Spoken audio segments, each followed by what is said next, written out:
మన Chiranjeevi vascular and multi speciality hospital దేశంలోనే best vascular and endovascular facilities and all multi speciality care. So ప్రస్తుతం నాతో పాటు ఉన్నారు omega founder and chairman surgical oncologist Mohan Vamsi గారు.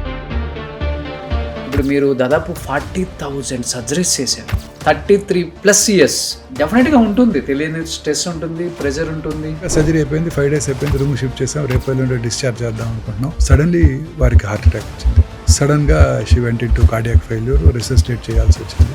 ఆ 3 రోజులు కొంచెం మాకు కూడా టెన్షన్గా ఉంటుంది. చేతి వేలి యొక్క చివరన ఒక చిన్న క్యాన్సర్ వచ్చినా ఇట్ సెక్రెట్స్ సెవరల్ ఫ్యాక్టర్స్. ఆ రక్తనాళాల ప్రొడక్షన్ని ఆపేస్తే వాస్కులర్ ఎండోథీలియల్ గ్రోత్ ఫ్యాక్టర్ అంటారు. దీని మీద చాలా రీసెర్చ్ జరుగుతుంది. ఇప్పుడు అది వచ్చేస్తే ప్రపంచం అంతా క్యాన్సర్ రావటం మానేస్తుందా? చెప్పాను కదా, cancer is much smarter than scientist. అది ఇంకొంచెం ఎక్స్ట్రా డెవలప్ చేస్తూనే ఉంటుంది. బట్ సార్, ఇప్పుడు స్క్రీనింగ్ చాలా ఇంపార్టెంట్.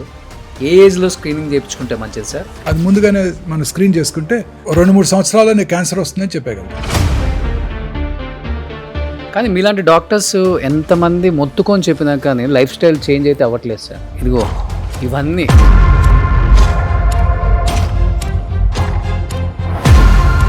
వారి హస్బెండ్కి క్యాన్సర్ వచ్చింది, లంగ్ క్యాన్సర్. ఒక 9 నెలలు వైద్యం చేయించుకున్నారు, 10వ నెలలో కాలం చేశారు. అప్పుడు ఆవిడ ఒకటే వ్యాఖ్యానించింది, ఇవన్నీ ఎందుకు వచ్చింది, ఒక గుండెపోటు వచ్చిపోయినా బాగుండేదే అని. కానీ క్యాన్సర్ అంటే మరణ శిక్షలా ఫీల్ అవటమేనా సార్? అర్లీగా మనం క్యాన్సర్ని డయాగ్నోస్ చేసినట్టయితే చిన్న యంగ్ లేడీకి జస్ట్ అప్పుడే మ్యారేజ్ అయ్యి ఒక చైల్డ్ కలిగి ఈ సొనాలి బిందులే, కానీ ఎంత ధైర్యంగా అమ్మాయి క్యాన్సర్ని ఫేస్ చేసిందంటే. తక్కువ ఖర్చు అంటే మిగతా వాళ్ళు కూడా 2-3 ఎకరాలు అమ్ముకుంటే కానీ క్యాన్సర్ని జయించగలరు. కారణం ఏంటండి? ఈ ఎక్విప్మెంట్ అంతా కూడా. ఇప్పుడు ఉదాహరణకి పెట్ సిటీ స్కాన్ మెషిన్ అన్నీ కూడా ఇంపార్టెంట్. మంచి డిజిటల్ పెట్స్ కానీ 18 crores అండి. మీకు క్యాన్సర్ ఉంది అని చెప్పడం చాలా చాలా కష్టం సార్. అలా డైలీ చెప్తారు కదా, చెప్పినప్పుడు మీ ఫీలింగ్ ఏంటి? నా దగ్గర ఓపిక రాగానే వాళ్ళు రిసెప్టివ్గా ఉంటారు. బాధ నేనేం చెప్తాను అన్న ఆతృత.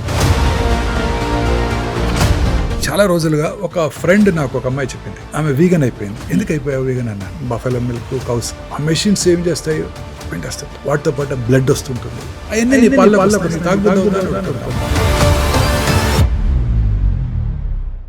Hi, hello, welcome to Suman TV. నేను మీ రోషన్. సో ప్రస్తుతం నాతో పాటు ఉన్నారు so Omega founder and chairman surgical oncologist Mohan Vamsi garu. Mohan Vamsi గారు, నమస్తే. నమస్కారం అండి.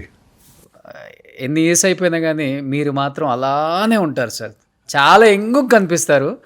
పేషెంట్స్ నాకు తెలిసినంత వరకు మీతో పాటు ఎక్కువ ఇయర్స్ ట్రావెల్ చేస్తూ ఉంటారు కదా. క్యాన్సర్ అంటే ఏదో ఒక 3 months, 4 months, 1 year ట్రీట్మెంట్ తీసుకుంటే ఒంట్లో నుంచి వెళ్ళిపోయేది కాదు.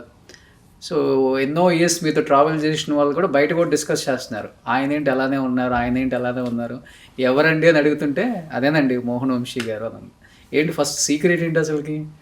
ఏ లేదండి, I don't have any mental tensions.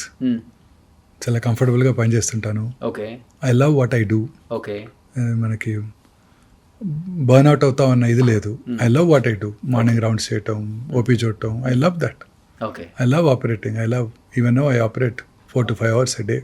But I love what I do అనే వాళ్ళు కూడా చాలా మంది ఉన్నారు, కానీ వాళ్ళు కొంచెం ప్రెషర్, స్ట్రెస్ ఇవన్నీ తీసుకుంటారు. వై? బికాస్ ఇప్పుడు మీరు దాదాపు 40,000 సర్జరీస్ చేశారు. 33+ ఇయర్స్ ఈ ఫీల్డ్లో ఎక్స్పీరియన్స్ మీకు యాజ్ ఎ సర్జికల్ ఆంకాలజిస్ట్గా. డెఫినెట్గా ఉంటుంది, తెలియని స్ట్రెస్ ఉంటుంది, ప్రెషర్ ఉంటుంది, డిప్రెషన్ ఉంటుంది. సమ్ టైమ్స్ డిప్రెషన్ ఉంటుందండి. ఎంతో కష్టపడి ఆపరేట్ చేస్తాము, ఏదో కాంప్లికేషన్ వస్తుంది, హార్ట్ అటాక్ వస్తుంది. చాలా ఆబ్వియస్గా మనం ఒక 8 hours కష్టపడి ఆపరేట్ చేసినాక 5 days తర్వాత పేషెంట్ రికవర్ అయిపోతాడు అనుకున్న సందర్భంలో మొన్న ఒకటి జరిగింది. ఒక లేడీ, 81-year-old లేడీ, ఓకే, చక్కగా సర్జరీ అయిపోయింది, 5 days అయిపోయింది, రూమ్ షిఫ్ట్ చేసాం, రేపు ఎల్లుండి డిశ్చార్జ్ చేద్దాం అనుకుంటున్నాం. సడన్లీ వారికి హార్ట్ అటాక్ వచ్చింది. అయ్యో. సడన్గా she went into cardiac failure, resuscitate చేయాల్సి వచ్చింది.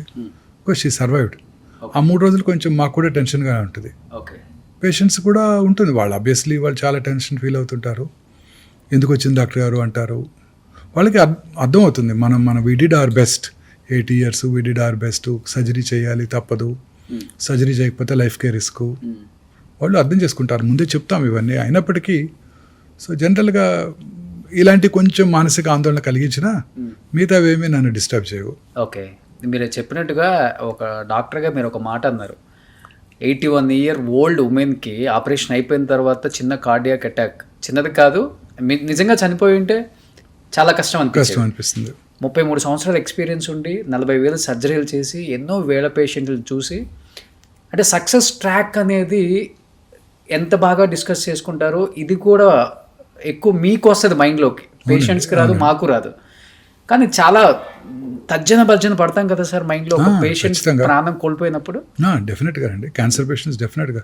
ఒక ఇంట్రెస్టింగ్ అండ్ ఇంపార్టెంట్ విషయం ఏంటంటే అండి, మామూలుగా క్యాన్సర్ పేషెంట్స్కి for unknown reasons heart attack వచ్చే అవకాశాలు, బ్రెయిన్ స్ట్రోక్ వచ్చే అవకాశాలు, కాళ్లలో రక్తం గడ్డగట్టే అవకాశాలు, తద్వారా పల్మనరీ ఎంబాలిజం అంటారు, వెరీ ఫేటల్ కండిషన్, ఇవి వచ్చే అవకాశాలు చాలా ఎక్కువ. అది క్యాన్సర్ అనేది ఒక చిన్న ఇది కాదండి. ఇప్పుడు చేతి వేలి యొక్క చివరన ఒక చిన్న క్యాన్సర్ వచ్చినా ఇట్ సెక్రెట్స్ సెవరల్ ఫ్యాక్టర్స్, అంటే చాలా రకరకాల సబ్స్టెన్సెస్ని ఉత్పత్తి చేస్తుంది అది క్యాన్సరు. ఉత్పత్తి చేసి మన బ్రెయిన్లో ఉన్న హైపోథెలమస్ దగ్గర కూడా యాక్ట్ చేసి ఆకలిని తగ్గించేస్తాయి, అనేక రకరకాల ప్రాబ్లమ్స్ కలగజేస్తాయి. క్యాన్సర్ అంటే ఒక చిన్న ట్యూమర్ కాదు, చిన్న ట్యూమరు ఏళ్ళు కట్ చేస్తాం క్యూర్ అయిపోయిందని కాదు. అది రకరకాల సబ్స్టెన్స్ని సెక్రెట్ చేస్తుంది, బాడీ అంతా ప్రవహిస్తుంది. ఆ క్యాన్సర్ కణాలు బాడీ అంతా వెళ్ళిపోతాయి, రక్తనాళాల ద్వారా, లింఫ్ నాళాల ద్వారా పాకుతూనే ఉంటాయి. క్యాన్సర్ అంటేనే పాకే గుణం.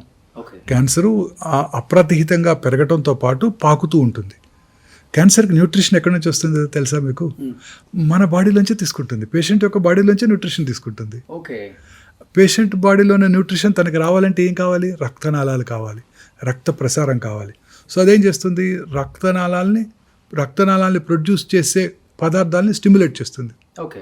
సో కొత్త రక్తనాళాలు ప్రారంభమవుతాయి క్యాన్సర్లో, తద్వారా ఎక్కువ రక్తము పేషెంట్లోంచి క్యాన్సర్కి వెళ్తుంది. తద్వారా అందులో ఉన్న న్యూట్రియంట్స్ అంతా క్యాన్సరు సంగ్రహించేస్తుంది అనమాట, దానికి కావాల్సిన ఫుడ్ దాన్ని తీసేసుకుంటుంది. అదే రక్తనాళాల ద్వారా తిరిగి శరీరంలో ఇతర భాగాలకు పాకిపోతుంది. So that's very smart tumour. Cancer is much smarter than scientist. మనం ఎన్నో రకరకాల మెడిసిన్స్ కనుక్కుంటున్నాం, వాటిని ఎలా ఓవర్కమ్ చేయాలని ఆ క్యాన్సర్ కణాలు ఆలోచిస్తూ ఉంటాయి. They very smart. ఇప్పుడు సైన్స్ అంతా కూడా, రీసెర్చ్ అంతా కూడా దీని మీద జరుగుతుందండి. ఆ రక్తనాళాల ప్రొడక్షన్ని ఆపేస్తే, వాస్కులర్ ఎండోథీలియల్ గ్రోత్ ఫ్యాక్టర్ అంటారు, ఆ వాస్కులర్ రక్తనాళాన్ని పెంచే పదార్థాన్ని, దాన్ని బ్లాక్ చేస్తే క్యాన్సర్కి రక్త ప్రసారం ఆగిపోతుంది, తద్వారా తనకి న్యూట్రిషన్ తగ్గిపోతుంది, పాకే గుణం తగ్గిపోతుంది. దీని మీద చాలా రీసెర్చ్ జరుగుతుంది. అవుతుందండి. ఇప్పుడు ఆల్రెడీ వచ్చేసింది ఒక మెడిసిన్, అందుబాటులో ఉంది, చాలా కాలంగా అందుబాటులో ఉంది. అన్ని రకాల అడ్వాన్స్డ్ క్యాన్సర్లో ఇప్పుడు అది వాడటం జరుగుతుంది. ఇప్పుడు అది వచ్చేస్తే ప్రపంచం అంతా క్యాన్సర్ రావటమే మానేస్తుంది. అంటే ఇంకా చెప్పాను కదా, cancer is much smarter than scientist. అది ఇంకొంచెం ఎక్స్ట్రా డెవలప్ చేస్తూనే ఉంటుంది. సో అంటే రీసెర్చ్ ఈజ్ అండర్వే అండి. క్యాన్సర్ రకరకాలుగా క్యాన్సర్ని కంటైన్ చేయడానికి సైంటిస్టులు వర్క్ చేస్తున్నారు. ఒకటి, మన బాడీలో మనందరికీ తెలుసు అబౌట్ 22,000 ప్రోటాన్ కోడింగ్ జీన్స్ ఉంటాయని. మన జెనోమిక్ మ్యాపింగ్ జరిగిపోయింది. ఆ జెనోమిక్ మ్యాపింగ్లో అబౌట్ ఆ 22,000 ప్రోటాన్ కోడింగ్ జీన్స్లో సైంటిస్టులు ఒక 500 to 600 ఆంకోజీన్స్, అంటే క్యాన్సర్ కారక జన్యువులను ఐడెంటిఫై చేశారు. ఈ జన్యువుల్లో వచ్చే మ్యుటేషన్ వల్లనే ఈ క్యాన్సర్ ప్రతి వాళ్ళలో వస్తుంది అని కూడా ఖచ్చితంగా నమ్మకం ఏర్పడింది. సో ఆ జన్యుని టార్గెట్ చేసే డ్రగ్ కనుక వస్తే ఆ క్యాన్సర్ని మనం క్యూర్ చేయగలుగుతాం. బట్ క్యాన్సర్ ఒకరి నుంచి ఇంకొకరికి సంక్రమించే అవకాశం ఉందా సార్? లేదండి, అంటువ్యాధి కాదు, వంశపారంపర్యం కాదు. కొన్ని రకాల క్యాన్సర్స్ ఆ జన్యుపరమైన మ్యుటేషన్ ఆ ఫ్యామిలీలో కనుక రన్ అయితే కొన్ని తక్కువ రకాలు, ఉదాహరణకి బ్రెస్ట్ క్యాన్సరు, ఓవేరియన్ క్యాన్సరు, దానికి BRCA1 BRCA2 జీన్ అంటారు. అలాగే మెడులరీ కార్సినోమా థైరాయిడ్, రెడ్ జీను, కొన్ని రకాల కోలన్ క్యాన్సర్స్, ఇవి వంశపారంపర్యంగా రావచ్చు, చాలా తక్కువ. బట్ ఆ జన్యుపరమైన మ్యుటేషన్ ఐడెంటిఫై చేసి తగు చర్యలు కూడా తీసుకోవచ్చు మనం. ఇప్పుడు ఆ జన్యుపరమైన మ్యుటేషన్ ఐడెంటిఫై చేసి టార్గెట్ చేస్తే మనం ఆ క్యాన్సర్ని క్యూర్ చేయడానికి అవకాశం ఉంటుంది. సో వర్క్ ఇదే జరుగుతోంది. ఇలా ఒక రకంగా సైంటిస్టులు ప్రయత్నిస్తున్నారు. ఇంకొక రకంగా ఈ టార్గెటెడ్ థెరపీ, ఈ క్యాన్సర్కు రక్త ప్రసారం చేసే రక్తనాళాల ప్రొడక్షన్ని నిలిపివేయటం. ఇంకా మూడోది ఇమ్యూనోథెరపీ. వెరీ ఇంట్రెస్టింగ్ థింగ్ ఏంటంటే, మన బాడీలో మీరు కరోనా టైంలో వినే ఉంటారు, నాకు యాంటీబాడీస్ ఉన్నాయి, మీకు యాంటీబాడీస్ ఎన్ని ఉన్నాయి, నీకు తక్కువ ఉన్నాయా, వ్యాక్సిన్ తీసుకున్నావా అని అడుగుతూ ఉంటుకునేవాళ్ళం మనందరం కూడా. సో అలా యాంటీబాడీస్తో పాటు మన బాడీలో సెల్యులర్ ఇమ్యూనిటీ కూడా ఉంది. అంటే సెల్ మీడియేటెడ్ ఇమ్యూనిటీ, వాటినే T cells అంటారు. వాటిని కిల్లర్ సెల్స్ అని కూడా అంటారు. అవి ఏం చేస్తాయంటే మన బాడీలోకి వచ్చే బ్యాక్టీరియా, వైరస్, క్యాన్సర్ కణము అన్నిటిని ట్రాన్స్ప్లాంటెడ్ ఆర్గన్, ఫర్ ఎగ్జాంపుల్ ఎవరైనా ట్రాన్స్ప్లాంట్ చేసుకున్నారు కిడ్నీ ట్రాన్స్ప్లాంట్, ఆ సెల్యులర్ ఇమ్యూనిటీ, ఆ సెల్ మీడియేటెడ్ ఇమ్యూనిటీ ఏం చేస్తుంది, ఆ ట్రాన్స్ప్లాంట్ అయిన ఆర్గన్ని డిస్ట్రాయ్ చేసేస్తుంది. అందుకే కిడ్నీ ట్రాన్స్ప్లాంట్ తర్వాత, లివర్ ట్రాన్స్ప్లాంట్ తర్వాత చాలా కాలం ఇమ్యూనో సప్రెసివ్ థెరపీ మీద ఉంచుతారు. సో దట్ మన ఓన్ ఇమ్యూనిటీ మనకి ట్రాన్స్ప్లాంట్ చేసిన కిడ్నీని డ్యామేజ్ చేయకుండా. ఓకే. సో ఈ సెల్స్ని పొటెన్షియేట్ చేయటం ఇమ్యూనోథెరపీ. ఓకే. కానీ మీరు చెప్పినట్లుగానే ఒక టాబ్లెట్ వేసుకుంటే ఇంకా క్యాన్సర్ అనేది ఏ మనిషికి రాదు అనే ఒక న్యూస్ వింటే మాత్రం ఊపిరి పీల్చుకుంటారు సార్ కదా. Very true, very true. అప్పుడు హాస్పిటల్స్ అన్ని జస్ట్ వచ్చేస్తాయండి. కొత్త కొత్త ప్రాబ్లమ్స్ వస్తున్నాయండి. అగైన్ కొత్త కొత్త ప్రాబ్లమ్స్ వస్తున్నాయి. That's not one cancer, it's a spectrum of disease. ఒక క్యాన్సర్ కాదు, రకరకాల క్యాన్సర్ కణాలు, రకరకాల ప్రవర్తన ఉంటాయన్నమాట. మీరు అన్నట్టు we have to conquer this disease. Exactly. మానవాళికి అత్యంత ముప్పు కలిగిస్తున్న ఈ డిసీజ్. ఇప్పుడు ఉదాహరణకి భారతదేశం యొక్క పాపులేషను 1.54 బిలియన్స్ కదండి. చైనా పాపులేషన్ ఎంత అండి, ఒక 400,000 తక్కువ, 1.51 49 బిలియన్. చైనాలో సంవత్సరానికి చూసే కొత్త క్యాన్సర్ కేసులు ఏమో తెలుసా మీకు, 4.5 lakhs నుంచి 5 lakhs వరకు ఉంది. ఏంటి సార్? Oh my god. చైనాలో. What about India? ఇండియాలో మన Indian council for medical research ICMR New Delhi వారి ఎస్టిమేట్ ప్రకారం ఓన్లీ 1.5 మిలియన్. ఓకే. అది ఎలా సాధ్యపడుతుంది?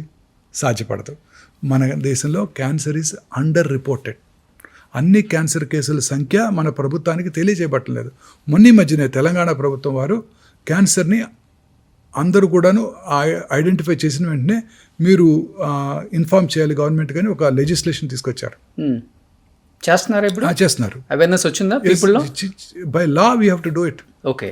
క్యాన్సర్ మీరు ఐడెంటిఫై చేయగానే క్యాన్సర్ రిపోర్ట్ చేయాలి, గవర్నమెంట్కి ఇన్ఫార్మ్ చేయాలి ఈ కొత్త క్యాన్సర్ కేసు డయాగ్నోస్ అయింది, so that they will have statistics. ఇది చాలా ముందు చూపుతో ఉన్న చర్య. ఎందుకంటే ముందు స్టాటిస్టిక్స్ ఉంటే గవర్నమెంట్ తగు చర్యలు తీసుకోగలదు. ఎస్, బ్రెస్ట్ క్యాన్సర్లు ఎక్కువగా ఉన్నాయి, దీన్ని కంటైన్ చేయడానికి ప్రజల్లో మనం ఏం చేయాలి, ఈ పాపులేషన్ నిజామాబాద్ జిల్లాలో ఈ క్యాన్సర్ కేసులు ఎక్కువగా ఉన్నాయి, కారణం ఏమిటి, అలా అనలైజ్ చేసి తగు జాగ్రత్తలు తీసుకోవడానికి అవకాశం ఏర్పడుతుంది. So cancer is a notifiable disease now. ఇది చాలా ఇంపార్టెంట్. సో ఇందాకటి మన ఉదాహరణకు వెళ్దాం. 1.54 బిలియన్ ఉన్నా కూడా 1.5 మిలియన్ క్యాన్సర్సే అంటున్నారు. అన్అఫిషియల్ కదా, గవర్నమెంట్ ఎస్టిమేట్ ప్రకారం. బట్ సైంటిస్టులు, డాక్టర్లు బిలీవ్ చేసేది ఏంటంటే దీనికి 3 రెట్లు ఎక్కువ ఉంటుంది ఇండియాలో అని. అంటే చైనా కన్నా ఎక్కువ ఉంది మన దగ్గర. వాళ్ళు హెల్దీ లైఫ్, మనది అన్హెల్దీ లైఫ్ స్టైల్ కదా మనం తినే ఆహారం అంతా. America population 340 million. అమెరికాలో క్యాన్సర్ కేసుల సంఖ్య 2 మిలియన్, మనకన్నా చాలా ఎక్కువ. ఎలా సాధ్యపడుతుంది? మన ఇండియన్ మిడిల్ క్లాసే 350 మిలియన్. మన ఇండియన్ మిడిల్ క్లాస్ అమెరికా వాళ్ళలాగా థింక్ చేస్తారు, అమెరికా వాళ్ళలాగా ఫ్యాటీ ఫుడ్ తింటారు, అమెరికా వాళ్ళలాగా ఆలోచిస్తుంటారు, అమెరికా వాళ్ళలాగా అన్ని బ్యాడ్ హ్యాబిట్స్ ఉన్నాయి, ఆల్కహాల్, స్మోకింగ్, టొబాకో అన్నీ ఉన్నాయి. మరి మనలో ఎందుకు ఇది తక్కువ ఉంటుంది? Unlikely. So cancer is under reported in our country. ఈ గవర్నమెంట్, మన గవర్నమెంటే ఫస్ట్ ఇంట్రడ్యూస్ చేసింది, తెలంగాణ గవర్నమెంట్. అన్ని గవర్నమెంట్స్ కూడా ఇట్లా నోటిఫైబుల్ డిసీజ్గా మనం కనుక చేసినట్టయితే నెంబర్ ఆఫ్ క్యాన్సర్ పేషెంట్స్ సంఖ్య తెలుస్తుంది కరెక్ట్గా, ఎక్కడెక్కడ లాక్యునా ఉన్నాయి, ఎక్కడెక్కడ ఐడెంటిఫై చేయడానికి ఏం చేయాలి అనేది గవర్నమెంట్కి ఒక ఐడియా వస్తుంది. గవర్నమెంట్ తీసుకునే ప్రతి చర్య కూడా దీని మీదే, డేటా మీదే ఆధారపడి ఉంటుంది. కానీ మీలాంటి డాక్టర్స్ ఎంతమంది మొత్తుకొని చెప్పినా కానీ లైఫ్ స్టైల్ చేంజ్ అయితే అవ్వట్లేదు సార్. ఇదిగో వీటి మీద ఇదిగో ఇవన్నీ ఇవి చాలా ఇంపార్టెంట్. ఇవి ప్లాస్టిక్ బాటిల్స్. అవునండి. అండ్ ఇవి కొన్ని మాత్రమే నేను చెప్పింది, ఇంకా ఇలాంటివి ఎన్నెందో. కానీ లైఫ్ స్టైల్లో చేంజ్ రానంత వరకు ఇలాంటి మీరు చెప్పినట్టు 2 మిలియన్ కాదు, 3, 4, 5 అంటే ఇంకా మీరు ఇండియాలో జనాభా పెరుక్కుంటూ వెళ్ళిపోతుంది, అట్ ది సేమ్ టైం రోగాలు కూడా పెరుక్కుంటూ వెళ్ళిపోతున్నాయి. గుండె జబ్బుల కన్నా కూడా ఎక్కువగా వస్తున్న ఏదైనా రోగం ఉందంటే ఇప్పుడు క్యాన్సర్. అవునండి. Too much. గుండె జబ్బుల్ని మనం కాంకర్ చేసామండి. స్టెంట్లు వేసేస్తున్నారు మన కార్డియాలజిస్టులు.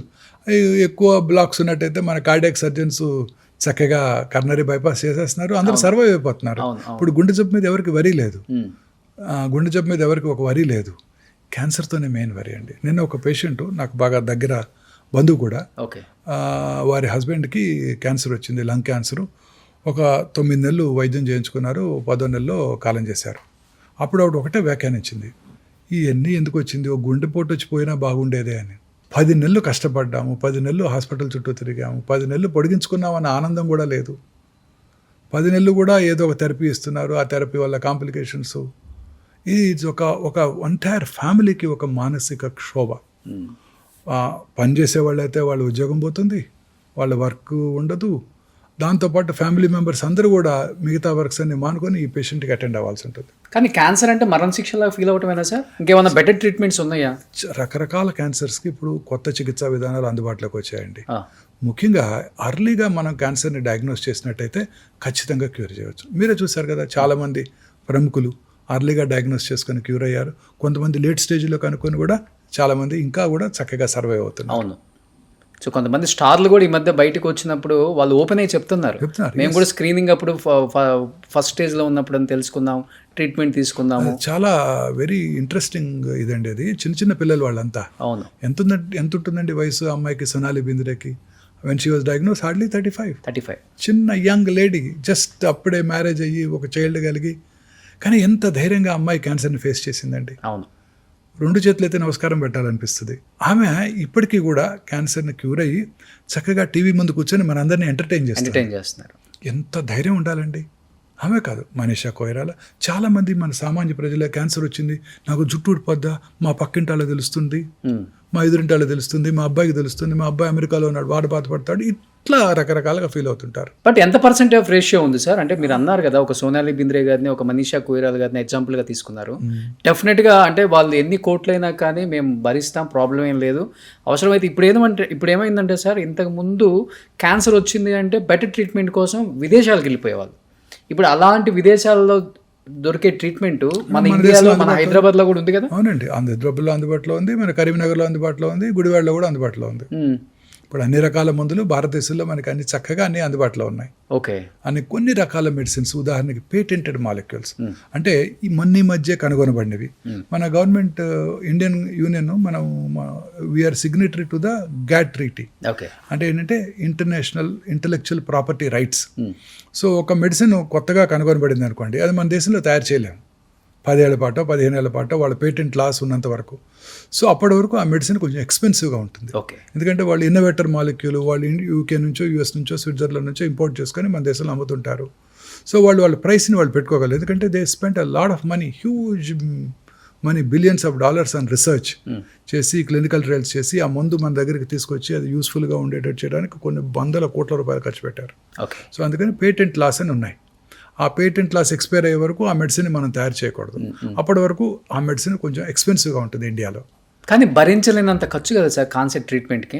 మరి మిడిల్ క్లాస్ వాళ్ళు, అబవ్ మిడిల్ క్లాస్ వాళ్ళు కూడా తట్టుకోలేని రేంజ్కి వెళ్ళిపోయింది కదా. అలాంటి మాలిక్యూల్సే ఎక్స్పెన్సివ్, మిగతావన్నీ తక్కువ ఖర్చులో జరుగుతున్నాయి. తక్కువ ఖర్చు అంటే మిగతా వాళ్ళు కూడా 2-3 ఎకరాలు అమ్ముకుంటే కానీ క్యాన్సర్ని జయించే వాళ్ళు ఎంతమంది ఉన్నారు? గుడ్ క్వశ్చన్ అండి, గుడ్ క్వశ్చన్. ఇప్పుడు భారతదేశంలో ముఖ్యంగా way back in 2004 Shri doctor Rajasekhara Reddy garu అప్పుడు ఆరోగ్యశ్రీ అనే స్కీమ్ పెట్టారు. ఫస్ట్ థింగ్ ఆయన కవర్ చేసింది క్యాన్సరే. Okay. Cancer, cardiac problems, kidney problems, ఈ 3 అప్పుడు ఆయన అప్పుడు చెప్పారు. ఈ 3 కనుక వచ్చినట్టయితే ఒక కుటుంబం సర్వనాశనం అయిపోతుంది, ఈ 3టిని కవర్ చేయాలని వారు చెప్పారు అప్పుడు. సో అది సక్సెసివ్ గవర్నమెంట్స్ కంటిన్యూ చేస్తున్నాయి. ఇప్పుడు మనకి ఇక్కడ తెలంగాణలోను, ఆంధ్రాలో కూడా ఆరోగ్యశ్రీ, అలాగే central government scheme Ayushman Bharat, ఇది కూడా మన ఆరోగ్యశ్రీ నుంచే అది డిరైవ్ అయింది. ఓకే. ఫస్ట్ ఆయనే ఆ బ్రెయిన్ వేవ్ వచ్చింది ఆయనకే, రాజశేఖర రెడ్డి గారికి ఇలా చేయవచ్చు అనే ఒక బ్రెయిన్ వేవ్ వచ్చింది ఆయనకే. అద్భుతమైన డాక్టర్ ఆయన. సో రోజు ఆయన చూస్తూ ఉన్నారంట. అప్పుడు ఒక సీనియర్ ఐఏఎస్ ఆఫీసర్ చెప్పారు నాకు, ఆయన ఆ ఆఫీసర్ గారిని రోజు రమ్మన్నారంట ఆయనతో పాటు. దేనికి? ఆయన పొద్దున్న 6 గంటలకల్లా చక్కగా స్నానం చేసి పంచి కట్టుకొని రెడీ అయిపోయి ప్రజల దగ్గర నుంచి విజ్ఞప్తులు స్వీకరిస్తారంట. ఆయన 100 మంది వచ్చి విజ్ఞప్తులు ఇస్తారంట.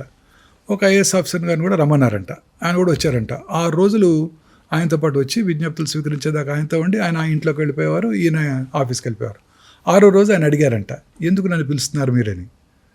ఆయన అప్పుడు మీరేం అబ్జర్వ్ చేశారు ఈ విజ్ఞప్తుల దగ్గర అంటే, 99 మంది ఎవరు కూడా మా ఊరికి రోడ్డు వేయించమనో, నాకు ఎలక్ట్రిసిటీ ఇప్పించమనో, మా అబ్బాయికి జాబ్ ఇప్పించమనో అడగట్లేదు. అందులో 99 మంది 100కి ఒకటే అడుగుతున్నారు, ఇదిగో మా తండ్రి గారికి కరోనరీ ఆర్టరీ డిసీజ్ వచ్చింది, సహాయం చేయండి.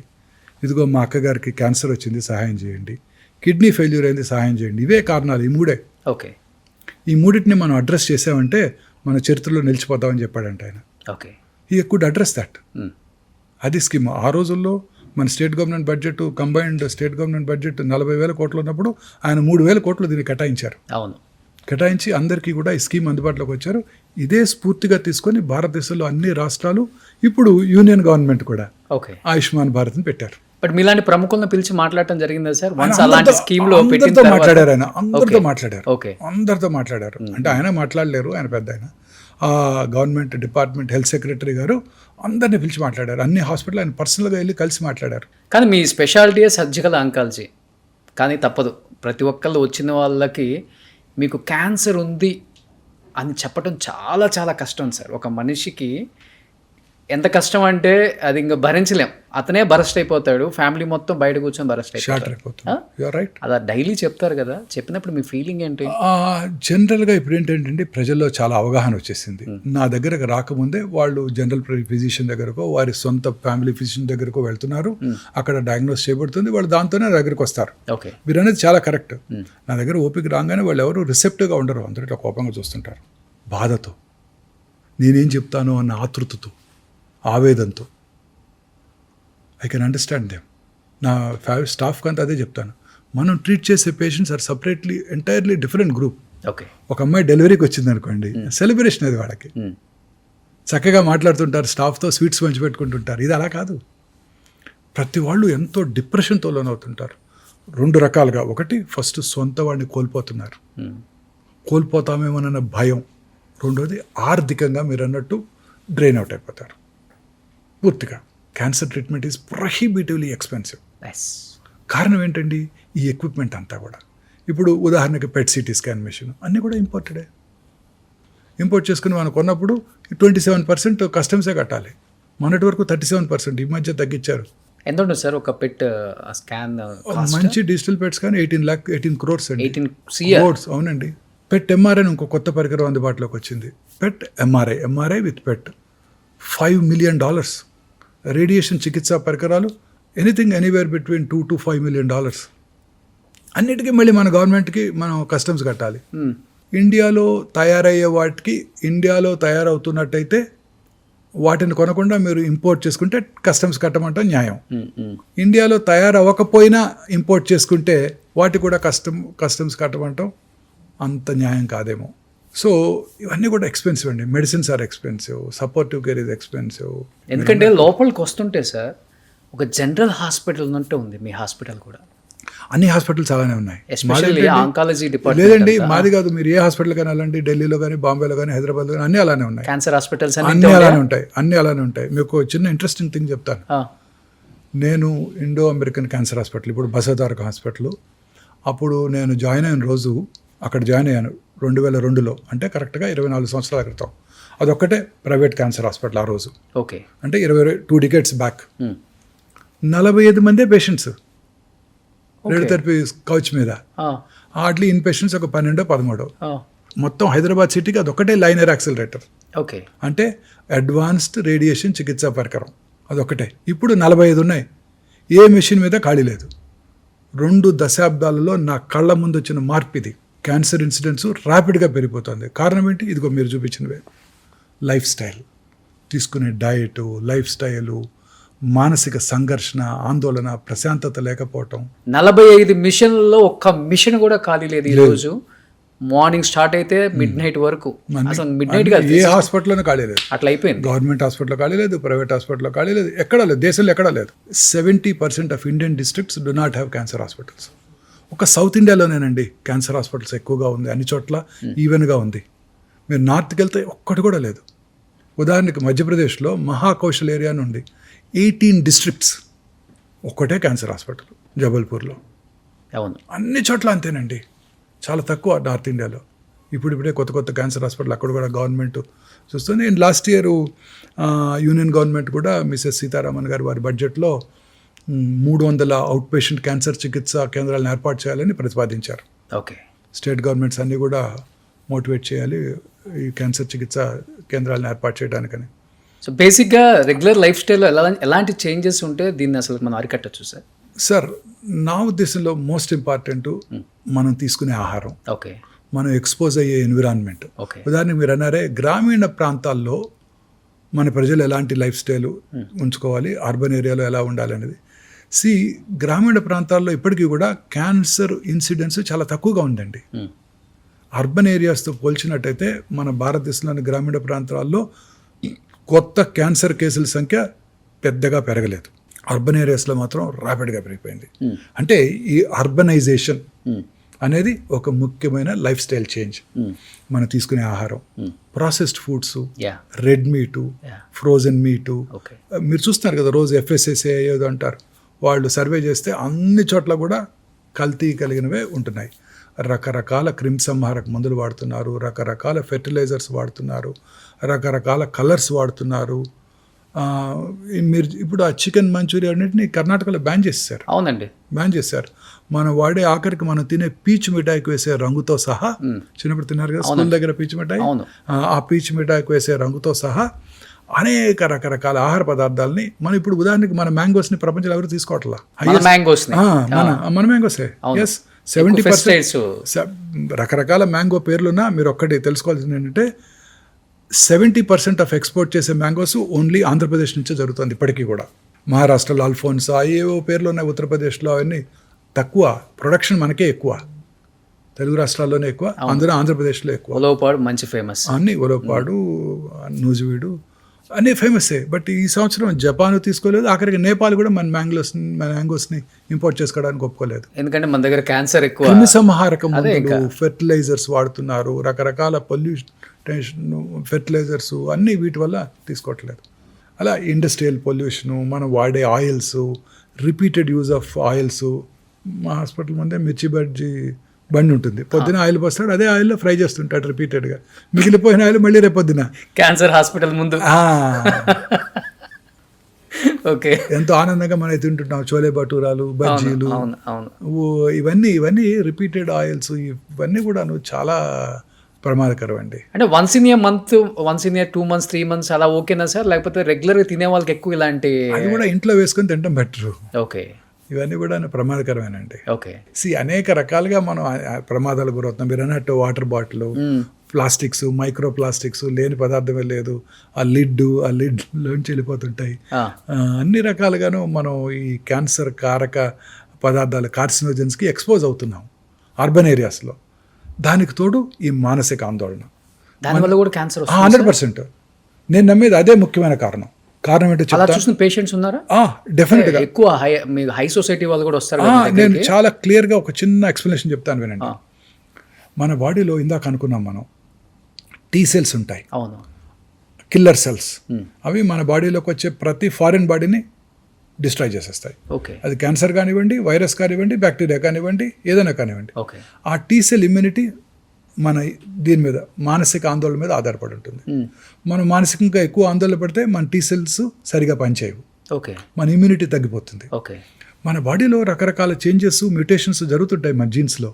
కానీ మన ఓన్ ఇమ్యూనిటీ ఆ జెనెటిక్ మ్యూటేషన్స్ని ప్రాబబ్లీ బ్లాక్ చేసేస్తుంది. తద్వారా మనకి ఇల్నెస్, జబ్బులు రాకుండా కాపాడుతుంది. అది క్యాన్సర్ కానివ్వండి, స్ట్రోక్ కానివ్వండి, కర్నరీ ఆర్టరీ డిసీజ్ కానివ్వండి. మానసికంగా ఆందోళనకు లోనైతే హార్ట్ అటాక్ వచ్చే అవకాశాలు, బ్రెయిన్ స్ట్రోక్ వచ్చే అవకాశాలు, క్యాన్సర్ వచ్చే అవకాశాలు కూడా పెరిగిపోతాయి. ఆ తర్వాత వర్క్ ప్లేస్ ప్రెషర్స్, బాస్ ఇవాళ మన తిట్టాడు, మనం పని చేయలేదన్నాము, చేయలేకపోతున్నాము, మనకు ఒంట్లో బాగాలేదు, అయినా కానీ బాస్ రమ్మంటున్నాడు వాళ్ళ పనికి. ఇప్పుడు కంపెనీస్లో ఇది ఒకటి ఎక్కువైపోయింది, మన మీద కన్నా పక్కనోడి మీద ఎక్కువ కాన్సన్ట్రేషన్ పెట్టి వాళ్ళ లైఫ్ని ఎలా బదనం చేద్దాం, వాడిని ఎలా కంపెనీ నుంచి బయటికి పంపించేద్దాం, అనేక రకాల ఒత్తిళ్లకు లోనవుతున్నాయి. పూర్వకాలంలో ఇవన్నీ ఉండేది కాదు. సంతోషం సగం బలం అన్నారు పెద్దలు, కానీ సంతోషం పూర్తి బలం అంటాను నేను. సంతోషం పూర్తి బలం. ఈ అనేక రకాల ఒత్తిళ్ళు. ఇంతకుముందు చక్కగా విలేజెస్లో దగ్గర వాళ్ళే మ్యారేజ్ చేసుకునేవాళ్ళు, వాళ్ళే హ్యాపీగా 5 రోజులు సెలబ్రేట్ చేసుకునేవాళ్ళు, వాళ్ళ ఇంట్లో పండించుకున్న కూరగాయలే తినేవాళ్ళు, వాళ్ళే షర్ట్ లేకుండా వెళ్ళి ఆ కూరగాయల పాదులు దువ్వి వాటర్ పోసి దాన్ని చక్కగా డెవలప్ చేసేవారు, పొలానికి వెళ్ళేవాళ్ళు, పని చేసుకునేవాళ్ళు, ఎండకి ఎక్స్పోజ్ అయ్యేవారు, విటమిన్ డి ఉండేది, ఇమ్యూనిటీ బాగుండేది, మానసిక ఆందోళన తక్కువగా ఉండేవి. వాళ్ళ గేదెలు పాలు పిండుకొని తాగేవాళ్ళు. ఇప్పుడు రకరకాల ఆక్సిటోసిన్, పాలు తాగాలంటే భయంగా ఉంది. నిజంగా నేను వెజిటేరియన్గా మారాను 30 ఏళ్ళ క్రితం. చాలా రోజులుగా ఒక ఫ్రెండ్ నాకు ఒక అమ్మాయి చెప్పింది, ఆమె వీగన్ అయిపోయింది. ఎందుకు అయిపోయావు వీగన్ అన్నాను. నేను కూడా ఒక 3 సంవత్సరాలు ట్రై చేశాను మధ్యలో. వీగన్ ఎందుకంటే వాళ్ళు ఎలా తీస్తారో తెలుసా నీకు పాలని అడిగింది. తెలియదన్నా. వాటికి మెషిన్స్ పెట్టేస్తారు. అవును, బఫెలో మిల్క్ కౌస్కి. ఆ మెషిన్స్ ఏం చేస్తాయి, పిండేస్తుంటాయి. వాటితో పాటు బ్లడ్ వస్తుంటుంది, వాటి బ్లడ్ వస్తుంది, పుళ్ళు పడతాయి, చీమ్ పడుతుంది. మళ్ళీ పొద్దున్నే మళ్ళీ ఫిక్స్ చేస్తాడు, పిండేస్తాడు. అవన్నీ నీ పాల్లోకి వస్తున్నాయి, నీకు తాగుబుద్ది అవుతా అని అడుగుతుంది అమ్మాయి. అబ్బా, అది తిన్నప్పుడు నాకు పెరుగు తింటుంటే ఒక స్పూన్ తినంగానే భయంగా ఉంది, బాధగా ఉంది. 3-4 రోజులుగా అసలు తినలేకపోతున్నాను పర్సనల్గా. ఇప్పుడు చాలా మంది న్యాచురల్ మిల్క్ అని చెప్పే వాళ్ళందరూ ప్యాకెట్స్ మానేస్తారు. ఇంకా ప్యాకెట్స్ న్యాచురల్ మిల్క్ అయినా మెషిన్తోనే మిషన్. అవును, 200% మీరు చెప్పింది కదా. అది ఇంజూర్ చేస్తుంది కదా. అవును, బ్లడ్ కారుతుంది కదా, పుండు పడుతుంది కదా, వాడికి తెలియదు కదా యాంటీబయాటిక్ రాసుకోవాలని అక్కడ. అవును, ఆ బాధంతా మనకే వస్తుంది కదా. ఎంత పాస్చరైజ్ చేసినా అసలు ఎంత మరగబెట్టినా కానీ అది ఉంటుందా సార్? ఉన్నా లేకపోయినా మనసులో ఆ థాట్ నాకు తినబుద్ధి కావట్లా. మీరు మానేసారు కంప్లీట్గా పాలు, పెరుగు? ఈ 4 రోజుల నుంచి అసలు పూర్తిగా తినలేకపోతున్నాను. ఓ స్పూన్ తినగానే మనసులో అది గుర్తుకొస్తుంది ఈ అమ్మాయి చెప్పిన దగ్గర నుంచి. మీకు ఫామ్ హౌస్ లేదా? లేదు. 2 గేదెలు పెట్టుకున్నా సరిపోద్దేమో నిజమే. సో ఇలా రకరకాలుగా మనం ఈ కంటామినెంట్స్కి ఎక్స్పోజ్ అవుతున్నాం. సో మానసిక ఆందోళన ఇవన్నీ కూడా క్యాన్సర్ అవడానికి దోహదం చేస్తున్నాయి. కానీ మీరు చెప్పారు ఒక మాట, 30 years బ్యాక్ నాన్ వెజ్ వదిలేసాను అని. అవునండి, వదిలేసాను. ఏదైనా బలమైన రీజన్ ఉందా? బికాస్ ఆఫ్ రెడ్ మీట్ తిన్నా? లేదండి, that was not a regular reason. I gave up 32 years ఇప్పటికి. 32 years నాన్ వెజ్ కానీ ఎగ్ కూడా తినండి. I'm very happy. Plant based protein is the best protein. Animal protein కన్నా plant based proteins are the best proteins. కానీ మీ daily దినచర్యలో ఒక్క plastic పదార్థం నుంచి, అంటే ఒక వస్తువు నుంచి కూడా ఏం తీసుకునే ఛాన్స్ లేదు. జనరల్గా అవాయిడ్ చేసి ఎప్పుడు హాస్పిటల్లోనే ఉంటాను కదండి, మీలాగా తిరగాల్సిన అవసరం లేదు. ఓకే, సో ఆ బాధలు లేవు. మాలాంటి తిరిగే వాళ్ళ కోసం చెప్పండి సార్. ఇప్పుడు లైఫ్ మన చిన్నప్పుడు మన ఊళ్ళలో మరచెం బండి ఉండేది తెలుసా? చిన్నపిల్లలు మీకు తెలియదు. అవును, మరచెం ఉంది. ఉందా? చూసారా ఎప్పుడైనా? షూర్. అలా స్క్రూ చేసి పట్టుకెళ్ళేవాళ్ళు. అలాంటిది పట్టుకెళ్ళాలి. వర్క్ ప్లేస్ క్యారీ చేయాలి. డెఫినెట్. రాగి మర్చంతో వాటర్ తాగండి. సో లక్కీగా నేను ఒక చోటే పని చేసుకుంటాను, నాకు అన్ని పక్కనే ఉంటాయి కాబట్టి నాకు అవసరం లేదు. ఓకే. బట్ మిగతా వాళ్ళు పని చేసుకునే వాళ్ళందరికీ అవసరమే కదా. ఇప్పుడు మీతో పాటు వచ్చారు మీ స్టూడియోకి, ఇక్కడికి అందరూ పాపం పొద్దున్నే ఎప్పుడో బయలుదేరుతారు, వాటర్ తాగాలి, క్యారీ చేయలేరు, బైక్ మీద వస్తారు పాపం. ఇప్పుడు నేను వచ్చిన దగ్గర నుంచి ఒక 1 hour అయింది. మీ ఇక్కడంతా కూడా ఎక్కడ కూడా ఒక ప్లాస్టిక్, అంటే అంతా వాటర్ బాటిల్స్, గ్లాస్ సీసాలు అండ్ గ్లాసెస్ ఉన్నాయి. బ్లాక్ కాఫీ ఇచ్చారు, అది కూడా ఏదో some different type of. True. ఇప్పుడు హాస్పిటల్ క్యాంటీన్లో అంటే మనం మేనేజ్ చేయట్లేదు, ఎవరో చేస్తున్నారు. బట్ ఇప్పుడే కొన్ని ఇవాళే అనుకున్నాం, చాలా బాగున్నాయి. ప్లాస్టిక్ ప్లేట్స్ కూడా తీసేస్తున్నాం మీకు తొందరలో. కాస్ట్ పెరిగిపోతుంది, బట్ తప్పట్లేదు. కానీ మీరు ఫస్ట్ ఒకటి చెప్పారు సార్, డెఫినెట్గా లైఫ్ స్టైల్ అనేది చేంజ్ చేసుకోవాలి regarding the food style. But మీరు చెప్పినట్లుగానే ఇప్పుడున్న మీరు లైఫ్ స్టైల్, అంటే ఈ హైటెక్ సిటీ గచ్చిబౌలిలో ఉన్న కంపెనీస్, పిల్లలు టైంకి ఫుడ్ తినకపోతే గ్యాస్ట్రిక్ ఇష్యూస్ వస్తాయి, ఏదో ఉంటుంది కదా. బట్ డెఫినెట్గా తినాలి ఏదో ఒకటి. బట్ వాడే కంటైనర్స్ ఉంటాయి కదా, అవి నిజంగా అన్ని చోట్ల కూడా ప్లాస్టిక్ యూజ్ చేస్తారు. మా అబ్బాయి రోజు తెప్పిస్తాడు స్విగ్గీ నుంచి, జొమాటో నుంచి. మీ అబ్బాయి? అన్నీ ఉంటాయి, బ్లాక్ ప్లాస్టిక్ ఉంటాయి. వాళ్ళు వినరు కదా మన మాట. దానివల్ల ఎంత పర్సెంటేజ్ ఉంటుంది? డెఫినెట్గా హాట్ ఫుడ్ అంతా దాంట్లో పెట్టినప్పుడు దాన్నే మైక్రోవేవ్లో పెట్టి వేడి చేస్తుంటారు. మీకు 10 నిమిషాల్లో సర్వ్ చేయాలి, 10 నిమిషాల్లో తెచ్చివ్వాలి, 8 నిమిషాల్లో వచ్చేయాలి. కాకపోతే మళ్ళీ మీరు ఫైన్ వేస్తారు వాళ్ళకి. అవన్నీ కార్సినోజెన్సే. మీరు తినే పిజ్జాలు, బర్గర్స్, సమోసాలు అన్నీ కార్సినోజెన్సే. మీరు తినే ఆయిల్, ఆ మైదా, చాలాసార్లు చెప్పాను మీకు ఇంతకుముందు 2-3 ఏళ్ళు అని చెప్పి. White maida, refined flour, white sugar, white salt, white light, అన్నీ కూడా డేంజరసేనండి. వైట్ లైట్ కూడా, వైట్ రైస్, అన్నీ డేంజరసేనండి. ఈ ముఖ్యంగా ప్రతి స్వీట్, మన సౌత్ ఇండియన్ స్వీట్ కానివ్వండి, నార్త్ ఇండియన్ స్వీట్ కానివ్వండి, చాలా తక్కువ 1-2 రకాలు తప్ప అన్ని మైదాతోనే చేస్తారు. ప్రతి పేస్ట్రీ మైదాతోనే చేస్తారు. ప్రతి బేకరీ ఐటమ్ మైదాతో చేస్తారు.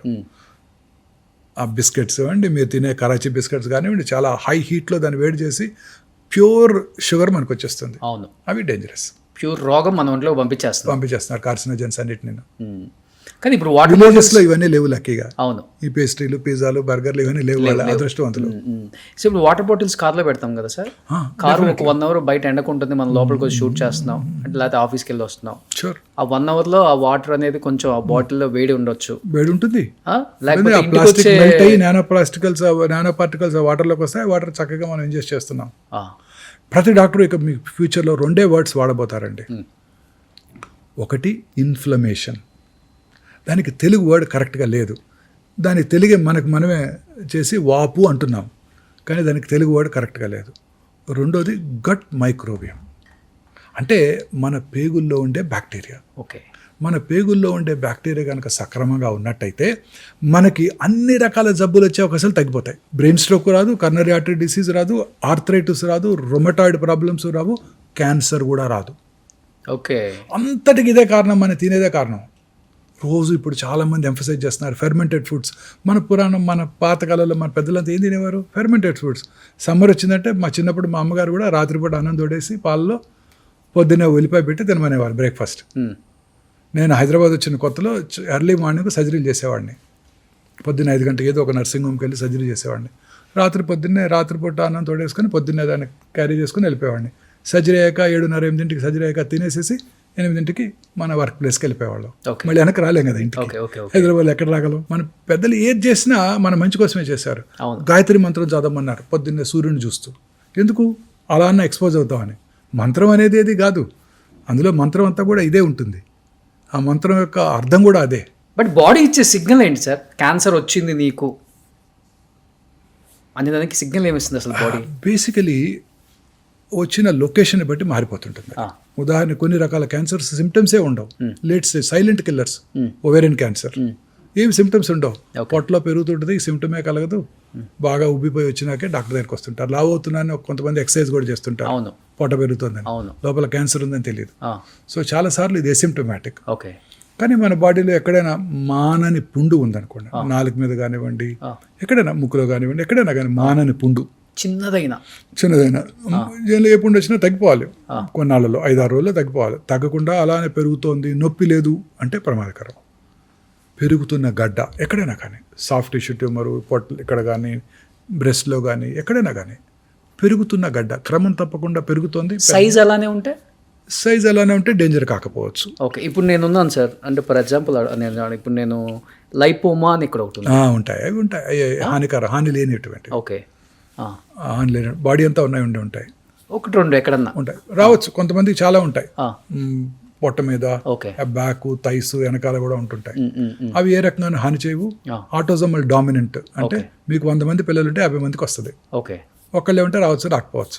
అండ్ జనరల్గా అవి క్యాన్సర్కి దారి తీయవు. వెరీ రేర్లీ 80-90 ఏళ్ళు వచ్చాక దారి తీయవచ్చు. జనరల్గా థైస్ మీద ఉన్నాయి, బ్యాక్ ఉన్నాయి, క్యాన్సర్గా మారుతాయి అంట. నేను ఎప్పుడు చూడలేదు. బ్యాక్ మీద ఉన్నాయి, థైస్ మీద ఉన్నాయి, చిన్న చిన్న గడ్డలైనా పెరుగుతాయి. ర్యాపిడ్గా పెరిగి నొప్పి కలిగిస్తే అది క్యాన్సర్ సూచిస్తుంది అన్నమాట. ఓకే. సో మీరు చెప్పినట్లుగా చిన్న చిన్న పుండు ఎక్కడన్నా ఉండి యాంటీబయాటిక్ వేసుకొని తగ్గితే ఓకే, తగ్గకపోయిందంటే డాక్టర్ దగ్గరికి వెళ్ళి చూపించుకోవాలి. ఓకే, సో ఇది సిగ్నల్. అలా రకరకాల క్యాన్సర్స్కి రకరకాల సింప్టమ్స్ ఉంటాయి. ఉదాహరణకి గ్యాస్ట్రిక్ క్యాన్సర్, తినబుద్ధి కాదు, డైనింగ్ టేబుల్ దగ్గరికి వెళ్తారు, వెనక్కి తిరిగి వస్తారు. రోజు పొద్దున్నే మీరు 4 ఇడ్లీలు తింటున్నారు, 2 ఇడ్లీలు తినగానే పొట్ట ఫుల్ అయినట్టు ఉంటుంది. అది అర్లీ గాస్ట్రిక్ క్యాన్సర్కి సిగ్నల్ కావచ్చు. బట్ సార్, ఇప్పుడు స్క్రీనింగ్ చాలా ఇంపార్టెంట్. ఏ ఏజ్లో స్క్రీనింగ్ చేయించుకుంటే మంచిది సార్? అండ్ ఆడవాళ్ళు చేయించుకోవాల్సిన టెస్ట్లు ఏంటి, మగవాళ్ళు చేయించుకోవాల్సిన క్యాన్సర్ టెస్ట్లు ఏంటి? అసలుకి క్వైట్ కాంట్రవర్షియల్ ఇది స్క్రీనింగ్ అనేది. స్క్రీనింగ్ వల్ల డెఫినెట్లీ బెనిఫిషియల్గా ఉంటుంది. ఉదాహరణకు మగవాళ్ళలో జనరల్గా 50 ఏళ్ళు వచ్చాక PSA అనే ఒక సింపుల్ బ్లడ్ టెస్ట్ చేయించుకుంటే మనం ప్రాస్టేట్ క్యాన్సర్ని గుర్తించగలుగుతాం. అంతే తప్ప మిగతా క్యాన్సర్స్ని గుర్తించడానికి మనకి మార్గాలు లేవు. మొన్న మధ్యనే మిస్టర్ బిల్ గేట్స్ మన జెరోదా CEO నిఖిల్ కామత్తో ఒక ఇంటర్వ్యూ చేశారు, పాడ్కాస్ట్ చేశారు. ఆయన నిఖిల్ కామత్ గారు ఎలాన్ మస్క్తో చేశారు, మిస్టర్ మోడీ గారితో కూడా చేశారు. చూశారు కదా. ఈ బిల్ గేట్స్ అని ఒక క్వశ్చన్ అడిగారు, మీ ఆరోగ్యాన్ని ఎలా కాపాడుకుంటావు, మా యంగ్ ఆంటర్ప్రినర్స్కి నువ్వేం సలహా ఇస్తావని. ఆయన కూడా చెప్పాడు, నేను రెగ్యులర్గా చెక్ చేసుకుంటాను, స్క్రీనింగ్ చేసుకుంటాను, దానివల్ల నష్టం లేదు. రెగ్యులర్గా వైటమిన్స్ తీసుకుంటాను, దానివల్ల కూడా డౌన్ సైడ్ లేదు అసలు. మూడోది, ఇక ఇది ఒక్కటే క్యాన్సర్ వ్యాధి ఒకటే నాకు భయం కలిగిస్తుంది. దీన్ని పట్టుకోవడానికి ముందుగానే ఒక జెనెటిక్ టెస్టింగ్ చేయించుకుంటున్నాను నేను. ఆ టెస్ట్ అమెరికాలో ఇన్సూరెన్స్ కంపెనీలు కవర్ చేస్తున్నాయి, అన్ఫార్చునేట్లీ ఇండియాలో కవర్ చేయట్లేదు. ఆ టెస్ట్ కనుక చేయించుకుంటే ఈ ట్రెడిషనల్ డయాగ్నోస్టిక్ టెస్ట్ పట్టుకోవడానికి way before you will diagnose this test అని వారు చెప్పడం జరిగింది. అది ఇప్పుడు హైదరాబాద్లో హెల్త్ సెంట్రిక్ అనే కంపెనీ అందుబాటులోకి తీసుకొచ్చింది. అది ముందుగానే మనం స్క్రీన్ చేసుకుంటే నెక్స్ట్ ఫ్యూ ఇయర్స్లో నీకు క్యాన్సర్ వచ్చే అవకాశాలు ఉన్నాయో లేవో ముందే తెలిసిపోతాయి. అవునా? ఎన్ని ఇయర్స్ ముందు తెలిసిపోతుంది సార్? అలా అని చెప్పలేం, కానీ తప్పనిసరిగా ఒక 77 క్యాన్సర్స్ని పట్టేయగలదు. ఎన్ని ఇయర్స్ అంటే ఇప్పుడు ఫర్ ఎగ్జాంపుల్ అది బాడీలో స్క్రీన్ చేసి 2-3 సంవత్సరాల్లో నీకు క్యాన్సర్ వస్తుందని చెప్పగలదు. అరే బెస్ట్ కదా అది. బెస్ట్. అప్పుడు మనం ఏం చేస్తాము, ఇవాళే ఒక జెంటిల్మెన్ చూశాను, ఆ టెస్ట్ చేయించుకొని నా దగ్గరికి వచ్చాడు. అమెరికాలో చేయించుకున్నారు, ఇక్కడే చేయించుకున్నాను, మన దగ్గర ఇట్ కాస్ట్ అబౌట్ 80 to 1,80,000 దాకా ఉంది. ఆయనకి కోలన్ క్యాన్సర్ వచ్చే అవకాశం ఉందని రాసిచ్చారు. సో అప్పుడు ఏం చెప్పాము, మనకి రెగ్యులర్గా చిన్న simple test, stool occult blood testing. 3 నెలలకు ఒకసారి బ్లడ్ టెస్ట్, స్టూల్ టెస్ట్ చేద్దాం. తర్వాత ఒక మార్కర్ ఒకటి ఉంది, రఫ్ అంటే అందరికీ పెరగదు, సిఈ అనే ఒక మార్కరు. ఇంకా మూడోది, చాలా రకాల కోలన్ క్యాన్సర్స్ ఆస్ప్రిన్ వాడే వాళ్ళలో తక్కువ ఉంటుంది. ఈకోస్ప్రిన్ అనే డ్రగ్ వాడతారు, వినారా? Blood thinner. నేను వాడతాను. మా ఫాదర్కి వెరీ ఎర్లీ ఏజ్లో హార్ట్ అటాక్ వచ్చింది, అందుకని నా ఫిజిషియన్ నాకు 30 ఏళ్ళ క్రితం అది వాడుకోమని చెప్పాడు. 75 mg వేసుకుంటారు రెగ్యులర్గా వేసుకుంటారు. సో ఆ ఆస్పిరిన్ వాడే వాళ్ళలో కోలన్ క్యాన్సర్ వచ్చే అవకాశాలు తక్కువగా ఉంటాయి. సో అది వాడమని చెప్పాను ఆయనకి.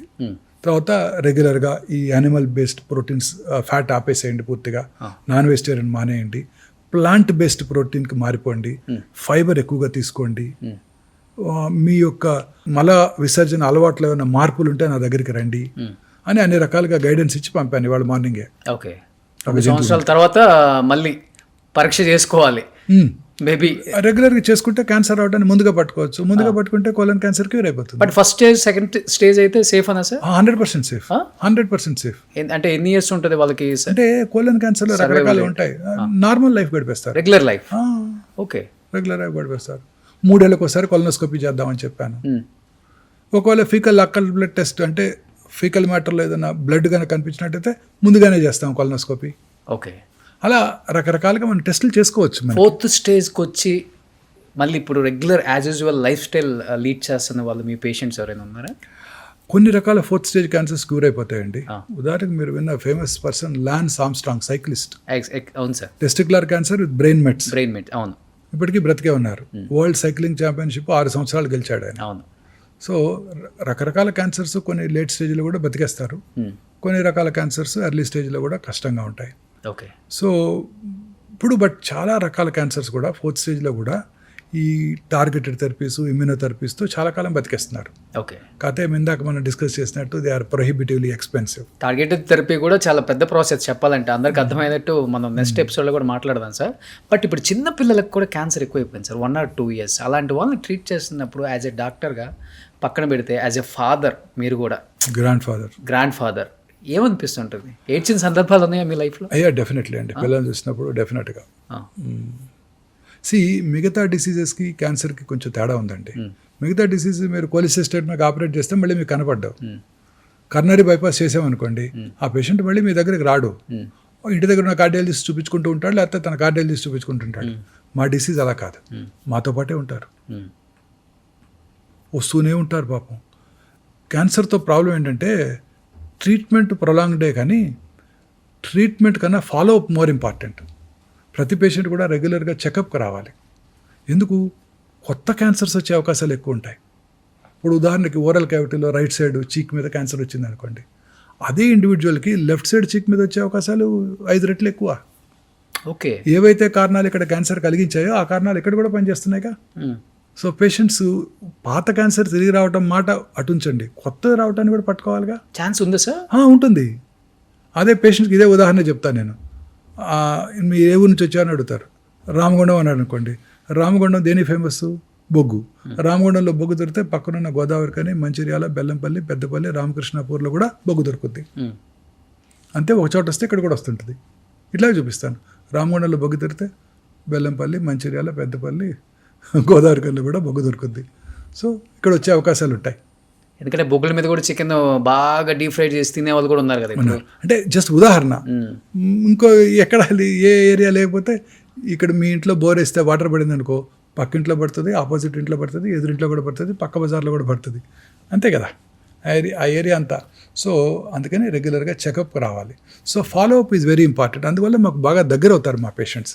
అవును, ప్రతి పేషెంట్ నాకు గుర్తుంటారు, వాళ్ళ పిల్లలు కూడా గుర్తుంటారు. అన్ని రకాల హాస్పిటల్స్ అన్నీ గుర్తుపెట్టుకో తెలియదు కానీ ఒమేగా హాస్పిటల్ని గుర్తుపెట్టుకుంటారు, ఒమేగా మోహన్ వంశీ గారిని కూడా గుర్తుపెట్టుకుంటారు. ఎస్పెషల్లీ ఆంకాలజీ క్యాన్సర్ అంటేనే గుర్తొచ్చే పేరు హైదరాబాద్లో, తెలంగాణ, ఆంధ్రప్రదేశ్లో మోహన్ వంశీ గారు. థ్యాంక్స్ అండి. ఎందుకంటే అంత దగ్గరే పేషెంట్స్ మీకు. అంటే మాకు ఏదైనా వస్తే ఆయన దగ్గరికి వెళ్ళిపోతే మాకు క్యూర్ అవుతుంది, ఇంకా కొన్ని సంవత్సరాలు సర్వైవల్ అవ్వచ్చు, హోప్ ఉంది మా బతుకు మీద, డబ్బులు పోయినా పర్వాలేదు, ఆయన అయితే బెస్ట్ అని first choice, second choice, third choice, ఇన్ని ఒపీనియన్స్ ఉండవు, ఒకటే ఒపీనియన్ మోహన్ వంశీ గారు.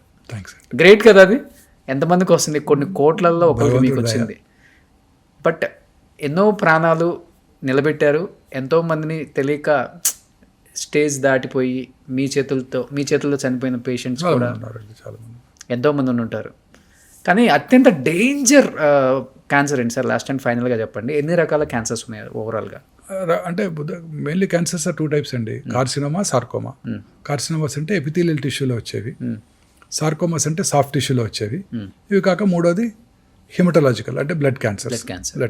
బ్లడ్ క్యాన్సర్స్ కొంతవరకు డేంజరస్గానే ఉంటాయి, ఎస్పెషల్లీ అడల్ట్స్లో వచ్చేవి. పిల్లల్లో వచ్చే బ్లడ్ క్యాన్సర్స్ క్యూర్ అవుతాయి. ఇక బ్రెయిన్ ట్యూమర్స్ జనరల్గా హై గ్రేడ్ ట్యూమర్స్ ఎక్కువ కాలం సర్వైవ్ అవ్వరు. కొన్ని రకాల బ్లడ్ క్యాన్సర్స్ కూడా సర్వైవ్ అయ్యే అవకాశాలు తక్కువ ఉంటాయి. బట్ ఇప్పుడు కొత్త మెడిసిన్స్ చాలా వస్తున్నాయండి. ప్రాబ్లీ ఐఎమ్ షూర్ ఇంకో 10 yearsలో మనం ఈ క్యాన్సర్కి ముందు కనుక్కుంటారేమో మన సైంటిస్టులు అనిపిస్తుంది. క్యాన్సర్ జయించవచ్చు ఒక టాబ్లెట్తో. టాబ్లెట్స్ కానివ్వండి, ఇంజెక్షన్స్ కానివ్వండి, ఇమ్యూనోథెరపీ కానివ్వండి. నా ఉద్దేశం ఇంతకుముందు నేను నా లైఫ్ టైంలో చూడలేనేమో అనుకునేవాడిని. ఇప్పుడు lot of research is underway and ఖచ్చితంగా నేను నా ఉద్దేశం 10 yearsలో మనం దీన్ని కాంకర్ చేసేస్తామండి. 3 decadesలో మీరే చాలా చేంజెస్ చూశారు కదా. ఇంకా మాక్సిమం 10 years అండి. We will be able to conquer. ఒక డికేడ్లో కాంకర్ చేస్తారు సైంటిస్టులు, మనం కాదు. సో లాస్ట్ అండ్ ఫైనల్గా ఈ పాడ్కాస్ట్ చూసే కొన్ని కోట్ల మందికి ఏం చెప్పాలనుకుంటున్నారు ఒక మాటలో? రెగ్యులర్గా ఆకుకూరలు, ఫ్రెష్ ఫ్రూట్స్, వెజిటబుల్స్ ఎక్కువగా తీసుకుంటూ, యానిమల్ ఫుడ్కి దూరంగా ఉంటూ, అలాగే దురలవాట్లకి స్మోకింగ్, ఆల్కహాల్ లాంటివి కూడా దూరంగా ఉంటూ, రెగ్యులర్గా ఎక్సర్సైజ్ చేస్తూ, లీన్ బాడీ మాస్ మెయింటైన్ చేస్తూ, మానసికంగా ఆందోళన లేకుండా ఉన్నట్టయితే క్యాన్సర్ని ఖచ్చితంగా జయించవచ్చు. సో ఫైనల్గా సార్లాగా ఉంటే అన్ని జయించవచ్చు మనం కూడా. సో 33 years బ్యాక్ ఆయన ప్రాక్టీస్ స్టార్ట్ చేసిన 33 years అబ్బాయిలాగే ఉన్నారు. So thanks for the complement. Thank you so much sir. So second ఎపిసోడ్లో ఇంకా చాలా విశేషాలు తెలుసుకున్నాం. Thank you so much. Thanks అండి.